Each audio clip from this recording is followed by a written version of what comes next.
Welcome to the War Room, this War Room pandemic. It is Wednesday, the 8th of April, the year of our Lord 2020. It's the beginning of Passover. It's Holy Week. We've also got Ramadan coming up, so the holiest times of years for the major religions of the Abrahamic book, episode 108. John Frederick's Radio Network, America's Voice.news, now channel 219. Newsmax TV in 70 million homes, FM 99.1 and 103.9 in Chicago. Hope everybody out in Chicago is listening to us. Our thoughts and prayers are with you guys. Jack Maxey, Jason Miller, Raheem Kassam, all here in the War Room, live on Capitol Hill at Fort Defiance. And Tom Fitton is going to be joining us later in the show, the always controversial and hard-charging Tom Fitton. Actually, we're going to have Tom come in by Skype. Maybe we can see him at the end of his workout. Right? I was going to say, where's he working out during this? He probably has a home gym. He sits there and he bench presses his house. Right, this guy's fully ripped and libs. He curls the libs. Bench presses his house. That guy lives to own the libs. Okay, serious business. Last 24, 48 hours, I think the national discussion has now shifted to something we've been hammering on for weeks and weeks and weeks. And the reason is that we not open up our beloved country unless we really have an organized plan and process to do it. It's going to be a very managed process. There's no vaccine today. There's no vaccine on the horizon. I just want to reiterate that there is, after 40 years and I think $500 billion, there's no vaccine for HIV. There's no vaccine for SARS. There's no vaccine for MERS. The official title of this disease, this pandemic, is SARS-2. Just remember that. The COVID-19 is a whole WHO thing. It's not the Wuhan virus. It's not the Chinese virus. It's the CCP virus. But its technical name is SARS-2. There's no vaccine for SARS-1. And I'm not trying to rain on anybody's parade. I'm just saying we can't wait for a vaccine. You know, I think the quickest, somebody told me, it was on the other day on TV, the fastest there's ever been a soup to nuts vaccine on anything, I think, is 4 years, 5 years. The reality is, and there's the smartest minds in the world working on it, but they haven't come up with a vaccine for SARS-1. Remember, this whole issue about the CCP in Wuhan, these labs, is that the P4 lab and the P2 lab were both working on, guess what? Vaccines for SARS. So the reality is, through a combination of therapeutics, and hydroxychloroquine is part of that, therapeutics, mass testing, real testing, where you can do actually tracing and then quarantining of individuals, and antibodies is going to be the way that, you know, after this time of social distancing or quarantine, wherever we call it smash the curve. Other people say, you know, take the curve down. Then at some point in time, we are going to have to open up the country. Now, that's what this discussion is going to be today. Is that going to be the end of April? Is it going to be later? What is all that? And there's lots of information. And here's one of the things I got about the White House briefing. There's information on all the networks, but it's kind of disorganized. And particularly from our scientists, Dr. Fauci and Dr. Birx, it's not really presented in an organized fashion. So I know today remember, we're not here to entertain you. We're here to make sure that you've got full information. We provide the news and the information. You come away with your judgments and your opinions. The best way to make rational decisions, to make decisions that affect your life, that affect your community, affect your family, affect your country, is make sure you have full access to the information. So today we're going to get extremely technical because – and we pride ourselves of being weeks and weeks ahead of this because we understood that this thing's going to come down to a highly technical discussion about how you lift out of this. And, you know, there's a lot of debate. Were the numbers well thought through enough? Were the models thought through enough in the initial shutdown phase? We're going to go through all that today, and we're going to bring the voices of the most important people in this debate here. So with that, Mr. Miller, let's start to walk through this. And Raheem and Jack, all of us, we're going to jump in and deconstruct all this. Absolutely. So, Steve, as you talked about, what we've been rolling on for weeks now is all about the models, all about the data.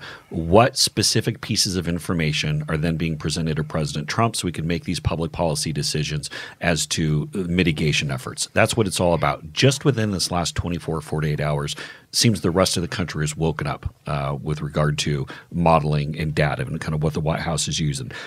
in addition to that, we've been pushing on the antibodies, the need to what we have to do to get people back to work. And we're starting to see pieces of information coming from Drs. Birx and Fauci specific to that, and also talking about when we start to open things. But I do want to go and dive into, there's been so much focus over the last day or so with regard to Dr. Chris Murray in Washington State. He's the IMHE University of Washington person who has his model that folks have been beating up on or taking issue with. Want to go to because here's why it is. Remember, we talked about Dr. Chris Murray in the University of Washington model when you saw it in the Seattle paper weeks and weeks ago. Murray's model is the model. If you go back to that Sunday where the president finally talked about, or that Tuesday where the president talked about 100 to 240,000 deaths at the low end, 2 million on the high end. When Dr. Birx came up, I think it was on Tuesday, those slides were essentially the University of Washington slides. So he has been a very important, his modeling, his techniques. And I want to add one more thing in modeling. In the Wall Street Journal op-ed piece today, or their main editorial piece, we're going to put it up on the site. Everybody should read it. They say models are tools, not oracles. We 100% agree with that. A model is a tool, but it's a management tool. It helps you measure things, and it helps you start to make decisions off of that. So let's go to Dr. Murray. Yeah, and let's just go right to the main issue. Dr. Murray was on Anderson Cooper last night with Sanjay Gupta, and he was asked the question directly, why are your models changing? Dr. Murray, can you just explain the new changes to your models? Because we've had you on before, and you've always pointed out as more information comes in, as more data comes in, the numbers will change. Why the lowering now? So two key things we've been able to incorporate with all the influx of new data in the United States. First, we found out a lot more about hospital practice. And so what we're seeing is that hospitals, particularly in New York, but elsewhere in the country, are admitting fewer people compared to what the original data suggested. Compared to every death that we see, they're putting fewer people into the ICU, and there's lower ventilator requirements. So that's brought down the sort of shortage estimates quite a bit because of that new data influx. And the other big news is that we're seeing peaks in the epidemic in other places other than China, in Italy, in Spain. In fact, 7 different regions have seen the epidemic peak and come down. And that really informs our models about the impact and the effectiveness of social distancing. So I want to make a point here with Dr. Chris Murray. Again, this isn't going back to A squared plus B squared equals C squared. I mean, these are some very complex models with so many variables that are going into it that when you talk about the proverbial guy with the green eye shade who's in a room with no windows crunching numbers and coming up with these things, that's Chris Murray. That's the type of person in here. And I'm not saying that he's infallible. I'm not saying that they weren't off in some different things, but it gives us a data point to start with. It gives us some aspect to help guide some of these public policy decisions to keep people safe. The next part I want to go right to, Anderson asked Dr. Murray. I just want to say one thing. I want to note before we go to the next clip, I don't totally agree with Dr. Murray. This is a good thing about making him come forward and walk through this. I don't agree that Spain has peaked. You have breaking news out of Spain, right? Well, Spain's death rate has gone up again in the last couple of days. It is still down as a percentage week on week. So there's talk of the plateau.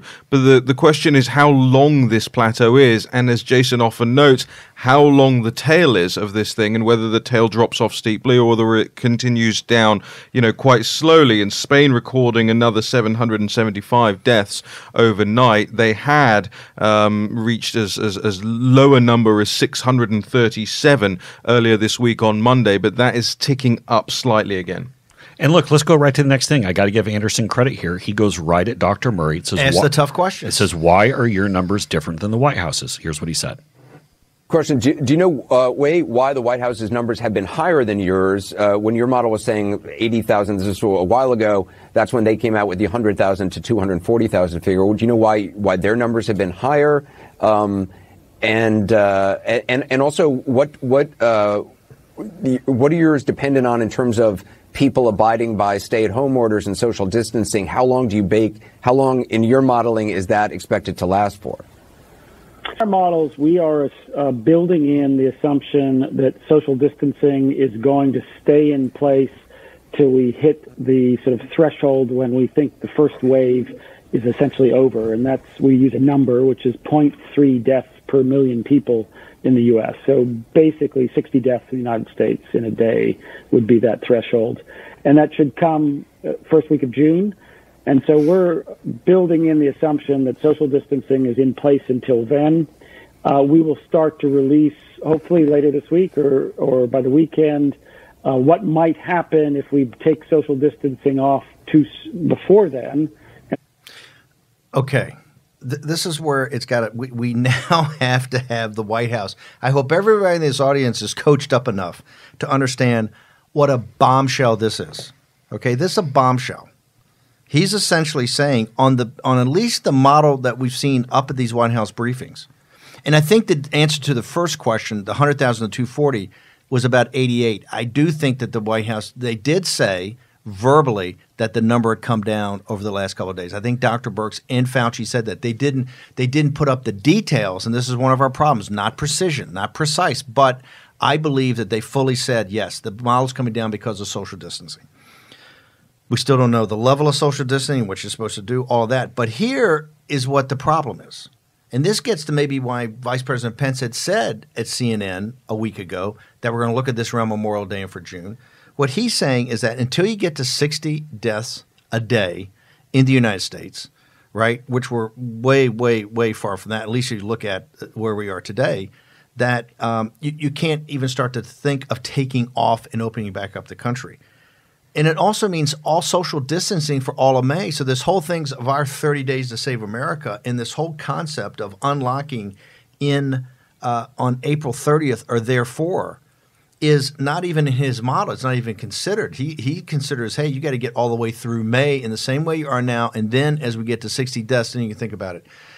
To cut to the chase, this means to me more than ever that Birx and Fauci have to come forward with the government's model, the CDC, the NIH, the agreed-upon model, and what actions drive this to see in a set of metrics based upon outcomes that they're doing today for April 30th, and then for May 30th. Let's keep going. So right on point with that, I want to go to, and by the way, I do appreciate, I didn't realize what exactly was defining the end of that mark. Was it simply, but now we know it's that 0.3 deaths per million, which comes out to 60 a day. I didn't realize that was the specific metric. Nobody realized that because this is the first time he's ever said that. And Murray's been interviewed a lot, but that's first off, that'll be one of the metrics that's up on the White House thing every day. That's what we ought to be. You've got to be driving to a handful of, hey, here's the 5 or 10 things that drive this. This is one of them, 0.3 deaths per million, which equals 60 across the country. But this goes to the point on the whole flattening the curve versus not. It's a short clip. We'll play it real quick. Yeah, I don't like the expression flattening the curve. That expression comes from models that suggested you really couldn't stop a wave. It really was sort of a worst-case scenario of trying to decrease the burden on the health services, but the ultimate burden would really be about the same. Most people would get infected and there would be huge fatalities in the country. What we're actually seeing now in 8 communities, we think it's also happened here in King County and Snohomish County, we're seeing true peaks and the expectation that what happened in Wuhan, which is that you can bring the epidemic down to a very low level, almost no transmission, is possible, and we're... So here's the whole point with Dr. Murray. Crashing the curve. Right. So when people beat up on Dr. Murray and say this guy's an alarmist, he's putting numbers out there to go and try to scare people. You just heard the guy who put out the numbers say the reason why they're doing it is so we can see how we crashed the curve. Exactly. And that is crash the curve. It's not flatten the curve, which is same amount of pain over a longer amount of time. Here's specifically what you have to do. Okay, we're going to take a short commercial break. War Room Pandemic, the tutorial will return with the entire War Room team in just a moment.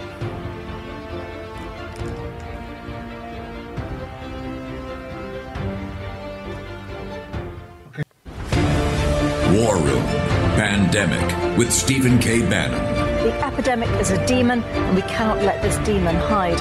War Room Pandemic. Here's your host, Stephen K. Bannon. Welcome back now with 5.5 million downloads on our podcast. You're listening to the hottest show in America. It's the only place you can get the pandemic, you can get the economic crisis, you get the financial crisis, you get the political aspects of it, plus you get the geopolitics. And on top of that, you get a full beat down on America's elites who sold out to the Chinese Communist Party. You saw me and Maria early this morning. If we can't play highlight reels with that, I'll just recreate the because I do this every morning anyway, right? Okay, Tom Fitton's going to join us in the next segment. We've got a very special – we're still obsessed with 30 days to save America, and as it becomes more and more evident, we got to crash this thing. You got to crash it. If you're going to take time off, if you're going to take time away from doing this, do it the hardest you can do it. We still think it's too much of a hodgepodge around the country. We need to crash this so that we can have a set of metrics that we can then pull out of this on right, not May 30th, May 1st. So, Raheem, you and the team are doing a great job. I'm going to pitch it over to you. Yeah, with a lot of other countries across the world right now talking about extending their periods that they have to remain on lockdown, we wanted to put this graphic together, the 30 Days to Save America graphics that you can get at 30daystosaveamerica.com. People who are watching on the America's Voice live stream can see right now the 6-point plan that was put together by the War Room team and expanded upon by our graphics team.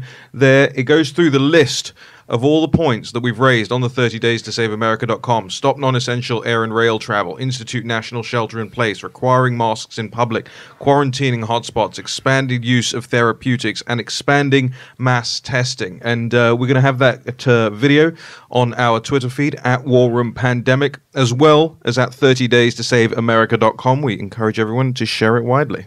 We're going to get to the part of this discussion and then getting Tom Fitton in later, and we're going to take the whole hour on this, is to get to the how do we open America up after the saving America, the opening, how do you do it? I used a term this morning on Maria Bartiromo, a close run thing. It's a British term. It means high and tight, right? We've got to be high and tight. It can't be loose, and the only way to be high and tight is to bring all forces to bear. Because no fairy godmother is going to come in, and there's not going to be a vaccine on May 1st. Okay, no vaccine on May 1st. Vaccine may come sometime in the future. I don't know if it's a year away, 18 months away, many years away. But we got to open up this country. We got to open up in organized fashion. I'm going to turn back to Mr. Jason Miller. He's on a drive here. And exactly playing off of the cue that Raheem just talked through with our 30 Days to Save America, which we encourage everybody, even if you're not in one of the states where they have a shelter in place or any of the strict orders, please follow these guidelines. Here's Dr. Murray Lasano Anderson talking about the ramifications of these social distancing efforts. We heard from the head of the CDC, and we played at the top of the program.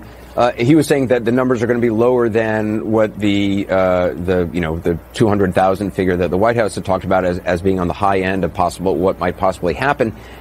He seemed to indicate that modeling or some modeling was based on only 50% of Americans really taking part in social distancing. Is that why the White House's numbers were 100,000 to 240,000 while yours were in the 80,000 range?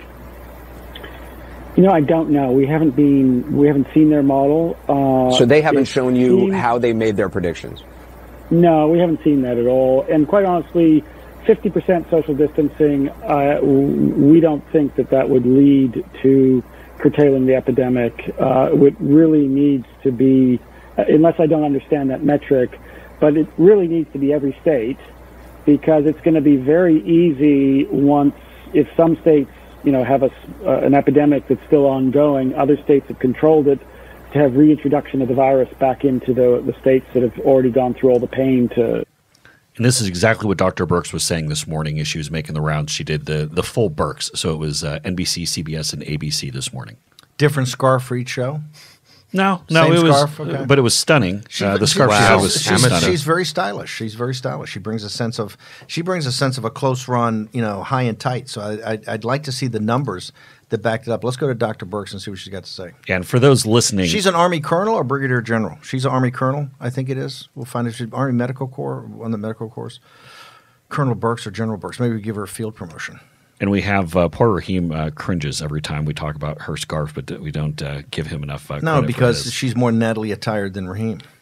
I'm just saying that there's only one of us in here that can identify with Dr. Birx. Okay, here we go with Birx, and this is from Today's Show with Savannah Guthrie. days will be enough, if 30 days of social distancing will be sufficient to flatten the curve. I believe that one of the models I just mentioned that was optimistic does assume that the social distancing practices go until June. Do you anticipate that? I think we're looking at data every single day, and it really, obviously we're United States, but each of the metro areas have a different curve. And so we're really looking to see which metro areas have really flattened their curve or coming down the other side and really progressing well with the social distancing. And then really learning from California and Washington State about how different releases could occur by geographic areas. Is that a non-answer? Little bit of a non-answer, but she should have answered the question: is there social distancing in the model through the May that takes you to June? You got to me. Don't get me wrong. The rolling peaks in each metropolitan area, absolutely correct. I got that, but that's the second part you add on. This is the okay. I'm gonna go back to this, and I support both these people and they're good people. Although Dr. Fauci, let me do. Okay, go ahead. But just right there, there's a straightforward question. It gets back to the question of Murray in Anderson Cooper. And I'm sure the NBC guys last night watched that show and said, hey, there's a buried lead. Murray says there's actually social distancing in May. Make sure you ask her that question. So Dr. Burke's followed up. We had a little bit of an issue with the clip, but she follows up and says, what's really important is that people don't turn these early signs of hope into releasing from the 30 days to stop the spread. It's really critical. You can see the delay. So if people start going out again in social distancing, we could see a very acute second wave very early. So we are really encouraging that's a cop-out. Every that's American to continue to follow the guidelines for these 30 days. You have to do the social distancing for 30 days. That is not a second wave in May, okay? That second wave is a second wave. She's trying no. That she's absolutely correct. And you saw this in Washington yesterday. There were some observations by you guys that hey, in D.C., it looked like it more get back to a normal day because people are hearing there's light at the end of the tunnel. People are seeing the stock market up. People are hearing people coming in and saying, hey, we're going more therapeutics. Hydroxychloroquine works. Other things as therapeutics are starting to work as prophylactics, all of that. So there's getting it. So I totally and fully agree with her on we have to keep the 30 days. But that thing is going to be a second wave. The question has to be answered. And I think it's only Dr. Birx and Fauci. And this is why I think – and it even shouldn't be the White House press corps because they're not sophisticated enough in this to get on top of it. It should be the business reporters and the science reporters of the major networks. It should be Gupta. It should be all the hardcore business guys of the Wall Street Journal, the Financial Times, the New York Times, the Washington Post, any other – John Carney at Breitbart, as good as they get, right? Guys like that. Also the science guys. Spread out and on a thing, and it doesn't need the vice president and the president right now because they're the policymakers and the people we rely upon their judgment and their ability to execute. The scientists have to come out. Even Murray said in the previous segment or the previous clip with him, I haven't seen their numbers. I haven't seen their models. They haven't shared that with me, Murray. I would think that what we're going off would be shared to Murray. That's one of the functions that share and bounce the ideas off him and see, hey, no, I think you got this wrong. You haven't thought about that. Do this. With her, the basic question Fauci and Birx have to answer today is this plan, we see these curves, does it require, of which the modeler who built the model, who's now on national TV, is telling you has a second 30 days of social distancing. That means what are we even talking about April 30th? Right, because April 30th is not going to happen according to this. That's why I think it has. You have to get on the same. Yeah, and this is what the national media. I mean, bless their heart. There are some good reporters that are in the Brady briefing room, but we also have a lot of the C team. Not even the B team, but we have a lot of the C team right now. I mean, news outlets I've never heard of. I mean, you can see it's like the C, D reporters because a lot of the big dogs don't want to go rolling in there. Right? The guy they saying Phoenix Media isn't full CCP. By the way, the Phoenix Media is actually it is actually Chinese state security. It's even harder than this. It's the CCP's combination of FBI and CIA. Is the founders of Phoenix TV. So glad they're in there and asking the president a question to trap him on, how great Jack Ma, another CCP member, is helping. And now that the United States is a supplicant, how they're helping. Go ahead. I was going to say, John Carl is no longer the head of the WHCA, White House Correspondents Association. I think he's the head of the WHCCPA, if he's given seats to the CCP. I'm just going to say, I'm going to start winking at the camera every time I say something that I know is going to set you off. No, go ahead. No. Do it. Set me. Going back to hold on. But I do have one thing on this before we get out of the thing. Yesterday's a perfect example. President Trump, the guy's going to ask a snarky, and I don't know who this guy is. He's the guy with the beards in there all the time. I think people know him. He always asks kind of snarky questions. He's going to ask a snarky question about oil. There's a lot of questions that should be asked to the President of the United States about the Saudis. He's about to ask a snarky question. Trump goes, oil. He says, what's the price of oil? Boom. That is a career ender right there. Dude, I don't know what paper you represent, but when you come in, that's not even bringing A game. That's just bringing game, okay? You sit there, and the president goes, well, I don't know. The president goes, give me the price of oil. And he goes, I don't know. Next question. I'm going to ask somebody else. I'm going to go to someone else, which you should have. You're going to sit there and ask a snarky question and try to trap the president of the United States. You got to bring – and this is one of the problems – and I'm not dumping on the White House correspondents because I think generally they're okay. They do a good job. They try to. Sometimes they're too snarky. But this is kind of beyond their professional capabilities. We need business reporters. We need science reporters. We need tech reporters. And we need Fauci and Birx to walk through the model. And this is why between January 17th and February 5th, CNN only spent an average of 40 seconds an hour on coronavirus compared to broadcast spending 5 minutes on it because they were dealing with impeachment. And all these guys who are in the White House press briefing room, it's just impeachment, and they dropped the ball. Oh, when we first started the show, people were laughing at us. What are you talking about? Okay, we'll take a short commercial break. We'll come back with Tom Fitton in our continuation of our tutorial in a moment. This is excellent. You jump out. You jump in. War Room Pandemic with Stephen K. Bannon. The epidemic is a demon, and we cannot let this demon hide. War Room Pandemic. Here's your host, Stephen K. Bannon. Welcome back to War and Pandemic. Before we bring Tom Fitton in, I want to go. We got Jack Maxey, and then we've got a follow-on from the reporter getting blown up in the press briefing, trying to ask a snarky question, not having all his facts. Yeah, it's Justin Sink over at Bloomberg, who's actually a pretty good guy, but he came in with the weak sauce yesterday. And Matt Whitlock at the NRSC, former staffer for Orrin Hatch, put out a pretty funny video. Checking on oil again today. I was wondering. Oil? Yeah. Where is it today? Well. I was wondering if you... No, where's the price? Give me the price. I'm not sure, to be honest. How can you ask a question when you don't know the price? For anyone wondering, if you haven't seen the internet meme of the... And who put that up? Matt Whitlock? Matt Whitlock over at the Senate committee. And if you haven't seen the meme, it's the... gentlemen from Ghana who are doing the dancing casket carrying meme. Yeah. It's when they do the burial ritual, right? Yeah. So it's a full facial. It's unbelievable. So from now on, for a listening audience, if you hear that means that somebody just got schooled. Yeah. We got to have a button just on the table that plays it. But it's unacceptable to try to snark the President of the United States, trying to trap the President of the United States. You don't have your basic facts. He got to get bounced. Carl will bounce that guy from the thing. Jack, you want to talk about the numbers here before we get Fitton on? Yeah, real quickly, I wanted to go back on the data because people have a lot of questions. If I were a reporter, here's a question I want answered. If Fauci and Birx and all these people are correct that we are going to have second, third waves, are we also going to have the same draconian social distancing measures for each of those waves? Because the Wall Street really wants some kind of certainty here. And I see what's happening is that there is a complete lack of certainty on the part of the president's advisors for the larger marketplace. Secondly, where I think they have failed the American people miserably in terms of the statistics, and we're seeing this now as the media hypes the idea that African Americans are suffering at a greater rate. The reality is there are groups who are going to suffer at a greater rate because of obesity, because of diabetes, because of heart disease, because of age.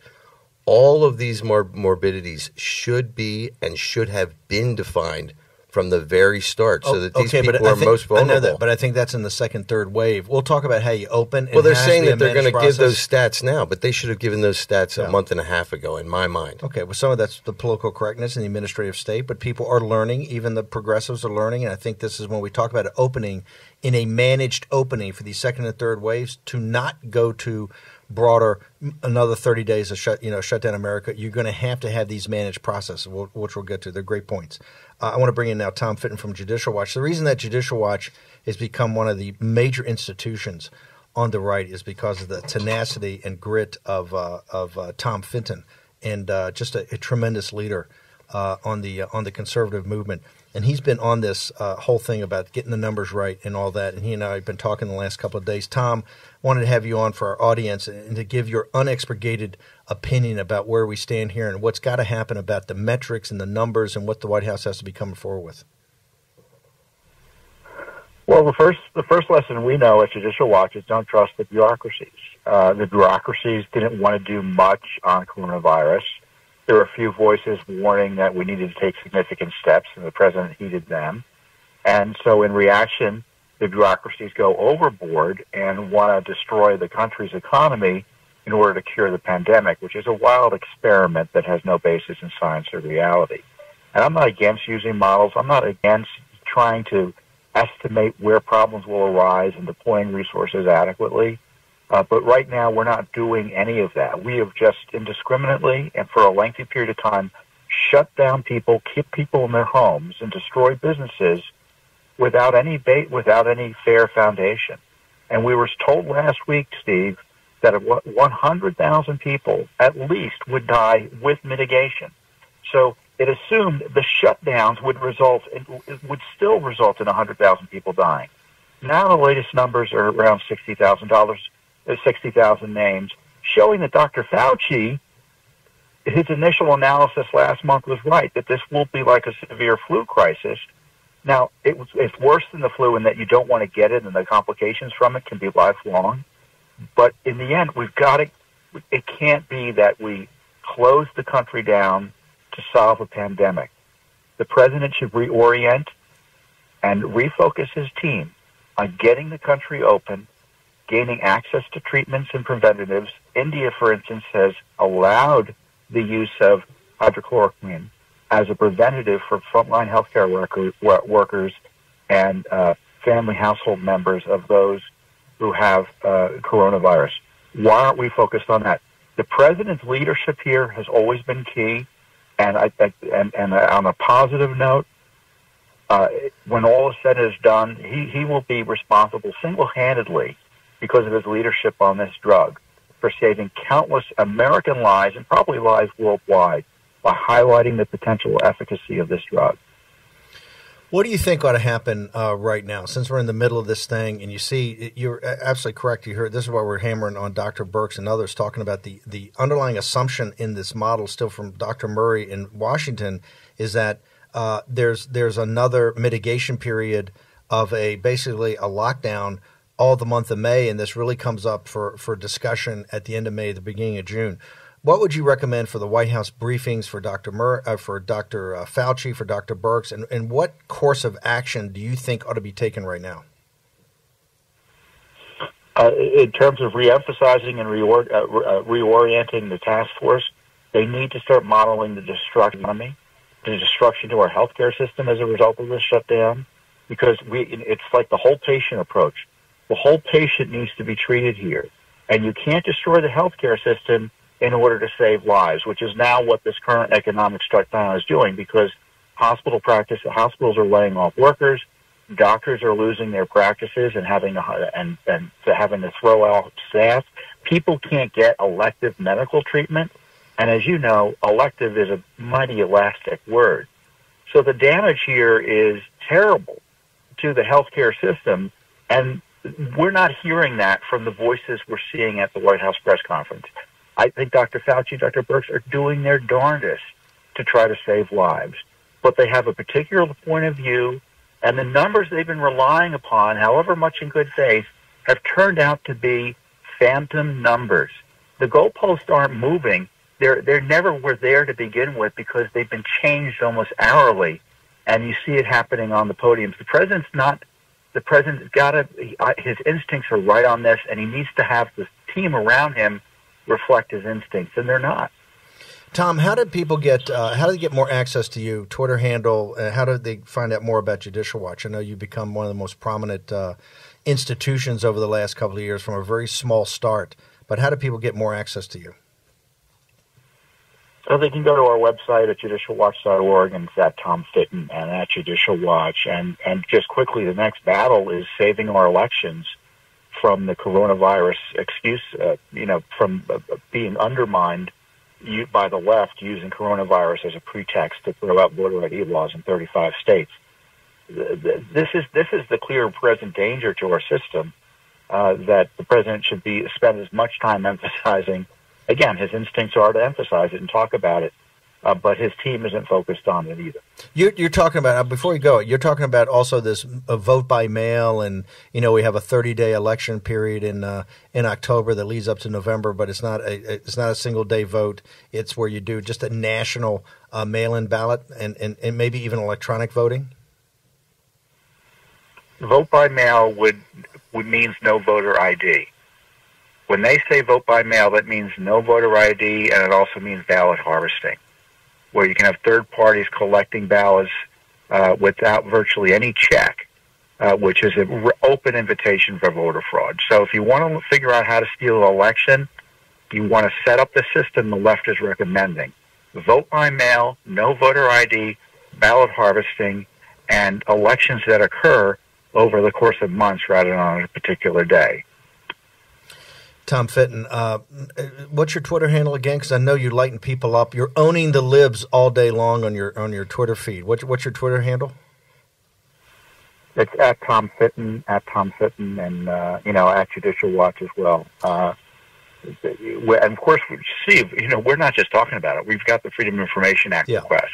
So these questions aren't idle. We're following up, and we're prepared to go to court to get information from the deep state bureaucracy that destroyed our economy, in my view, needlessly for the last month. And the president should also emphasize, Steve, the CDC didn't mandate this. And you look at the guidelines, they say to do what say that we should be doing.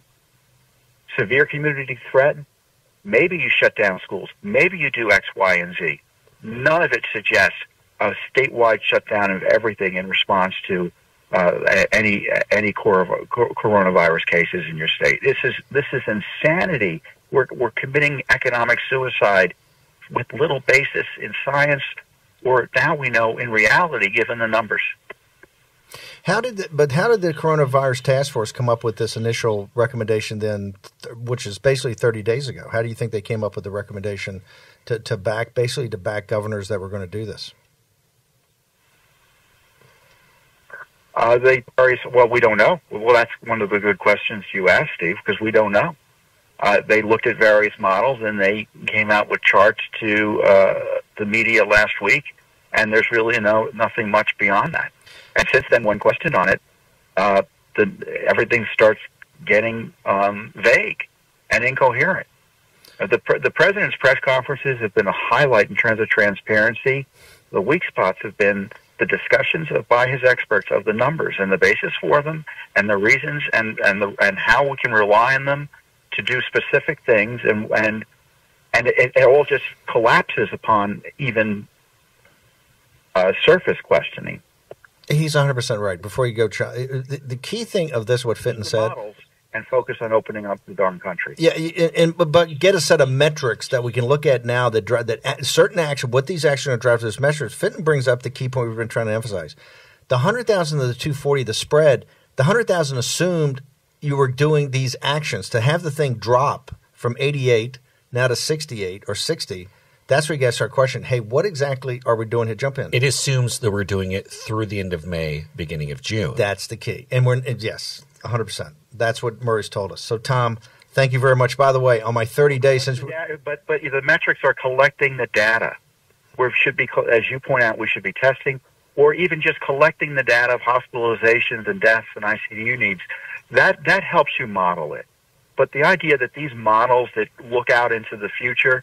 They've already been shown to be off by factors of 3 to 4 to 6.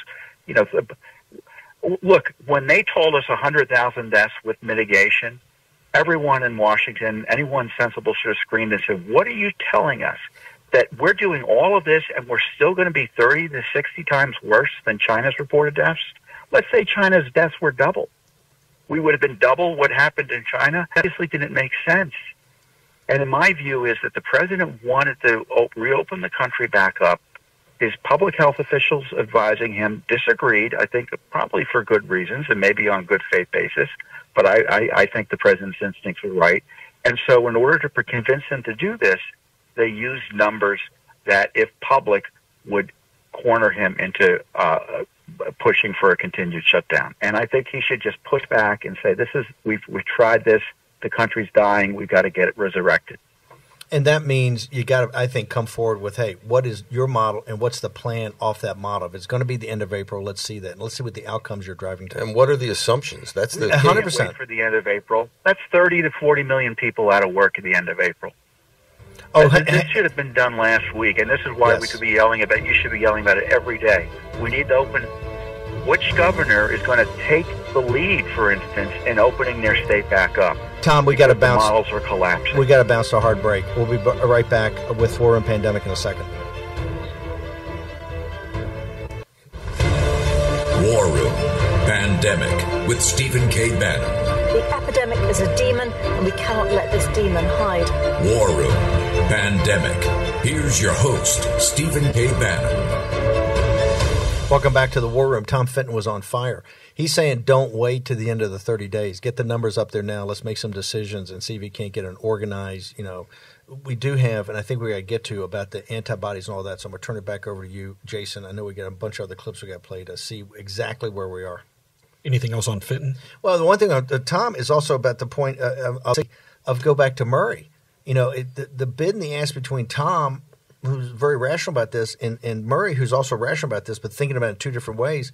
Dr. Murray said in his model it's 60 deaths a day. We had 1,096. We had 1,196 yesterday, roughly. Okay, almost 1,200 deaths yesterday. I don't see in the model we're 60. I don't think you look at if you look at the plateau, not these spikes. You look at the plateau and coming down. He says he's going to update his model, but I think we can back the envelope of this by the afternoon show. I don't think we get to 60 deaths till August, right? Yeah, so let's go right back to the Anderson Cooper, Sanjay Gupta, and Chris Murray interview. Raheem, you want to jump in? Well, I just wanted to make one point as well, and this merges two of the things that we often talk about here, off air and on air.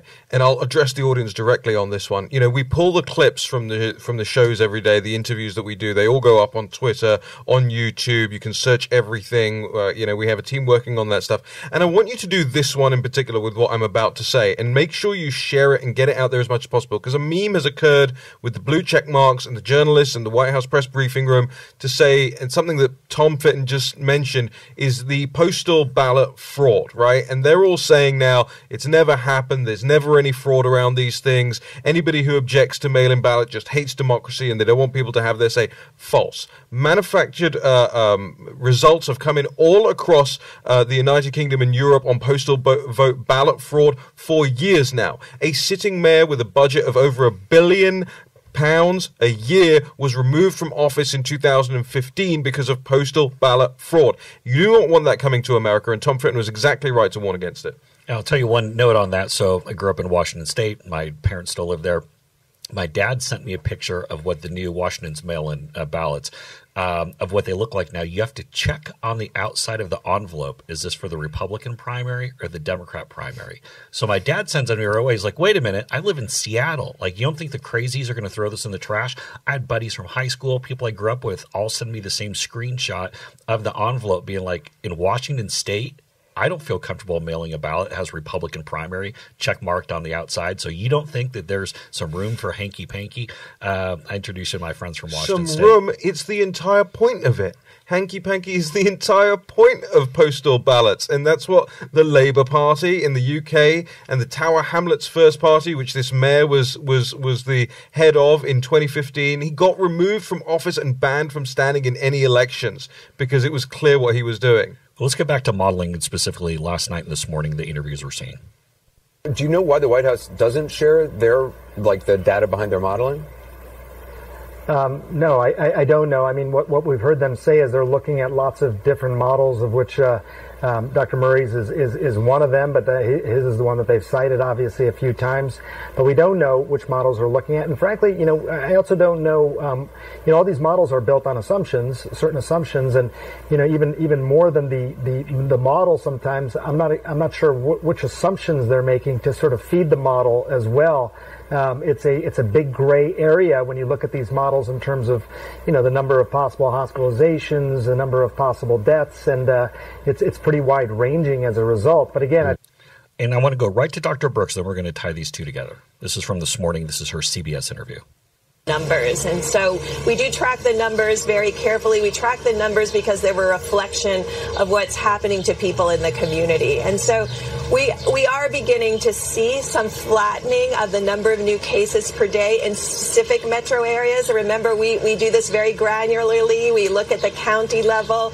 We triangulate testing data with case data, with hospitalizations, with ICU use, and certainly with the deaths that are occurring to really get a full picture of what's happening community by community. I think that's fantastic. That's just what the presentation ought to be today. And you don't need the president, you don't need the vice president up there. You brief them beforehand. I think you walk out and you do that in that level of detail with those level assumptions and tell us where you're driving this. And then you can base this is what the metrics are going to look like given what we're doing on the 30th.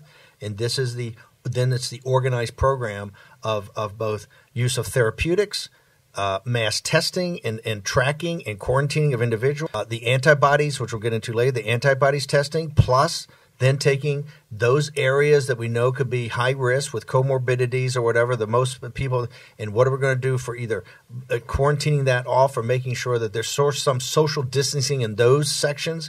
And then you can start to unlock this thing in a tightly managed. The unlocking of America is going to have to be a close-run thing. You're going to have to tightly manage this because I agree with you. The second and third wave, you cannot go back to total shutdowns. And to avoid that, you've got to bring everything to bear. There's a term I think the vice president's using called mass on point. Mass on point. And I think we'll start to hear that term of art come up in the next couple of days about bringing everything together to look at these particular areas. And you're also seeing this in terms of the surge. We watched California send a bunch of ventilators to New York State, same with Oregon. And I think this is the new focus, right? We're going to put all of the government's energies, full focus of the government on these places as they arise, as we hit these spikes. What do we got? We got about, and then we're going to get to the next hour. What do we got on this? Yeah, I want to start talking about really what it means to open it up and what has to go into it. And we talked about the antibodies. Dr. Anthony Fauci on with the Wall Street Journal's The Journal podcast gave a little bit of insight into. Why don't we hold us? We're going to break and go to the next hour. We got a whole bunch of things. I've got another whole CCP beat down.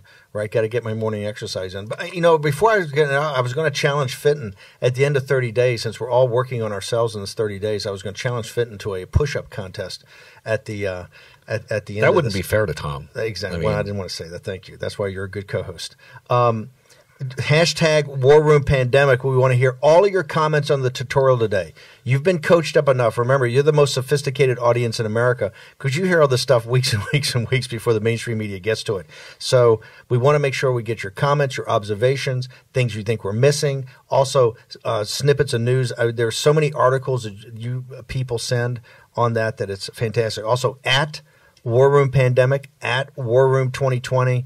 And make sure you go to the website, and particularly since we have the new videos up there, to 30daystosaveamerica.com. Next hour, we're going to get back into more details about what has to happen on testing, on antibodies, on these therapeutics, on everything you need for a managed open of the United States. Tom Fitton wants to go next week.